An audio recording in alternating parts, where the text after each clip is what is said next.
Well, tensions ran high at the Walter Sisulu University out in Mthatha in the Eastern Cape as students clashed with police following the release of bail of the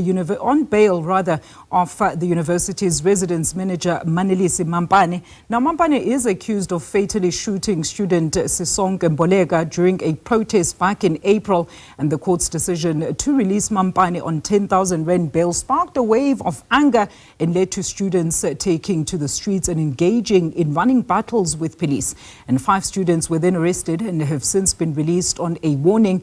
For this discussion, we've roped in South African Union of Students Secretary General Moses Nkambako. Moses, a very good afternoon to you. So talk to us about some of the sentiments of the students on the release of the accused, also taking into account the set bail conditions for them as well as the accused in this matter as well.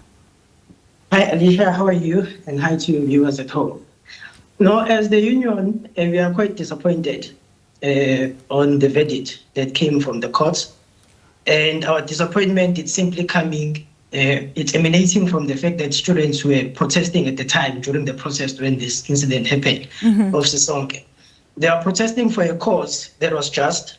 They are protesting for residences where they had no access to Wi-Fi, residences that is in a poor condition, and residences where they are actually paying for, whereas the living conditions, they are not fit, or they are not meeting the standard as per the government norms and standards for residences in institutions of higher learning. We have been engaging with the SRC in the Walter Sisulu University, and them as well, together with students, they are not happy with the verdicts that have came from courts. They feel as if a life of a student can easily be taken by a member or a person who's part and parcel of management easily, and then they become easily granted bail. And as such, they've taken to the street to register their frustration, to register their anger, to register that it's quite unfair for a staff member to issue out a life and then easily get released as is. And then it sets a wrong precedent that anyone could come to an institution of higher learning with a weapon, injure students, and then afterwards they receive bail as easy as that.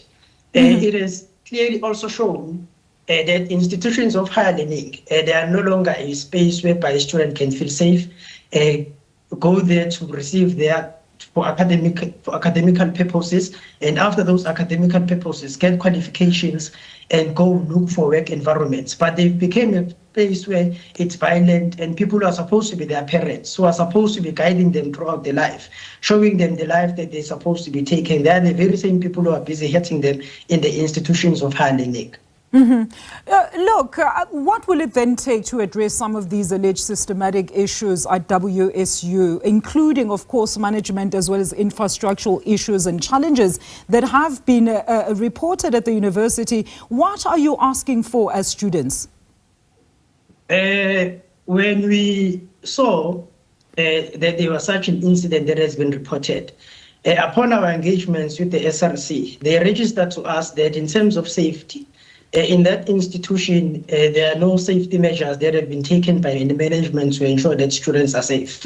When we spoke to them, they then told us that anyone have a way of coming into the institution and going out without any accountability that is coming from the securities. Then when we continued to have an engagement with them, we then were able to find out that there was a security company that was operating before, which we are hearing now that it's no longer there.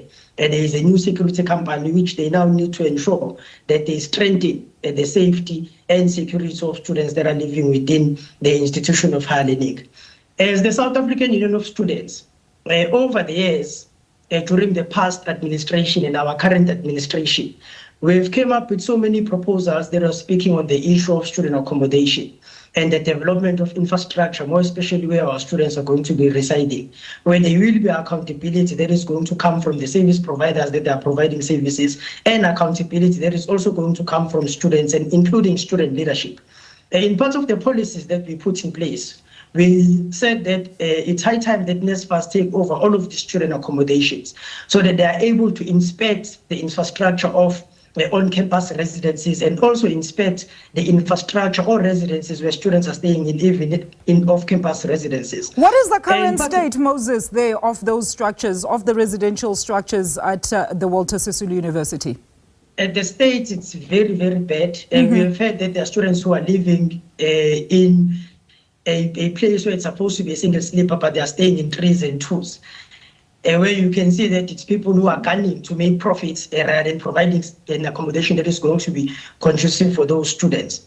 So in part and parcel of coming up with these policies, where NSFAS will be the one who take accountability of what is happening, it will then give us a clear picture of where our student is staying, what is the condition, are they following the norms and standards as gazetted by the Department of Higher Education and Training, where a student is supposed to be living, and is it fitting for that amount of payment that is going to be paid to that accommodation of institution for them to receive the amount of money that they will be saying that they are asking for. And when raising these matters with the university management as well as the Department of Higher Education, what type of responses are you getting there, Moses?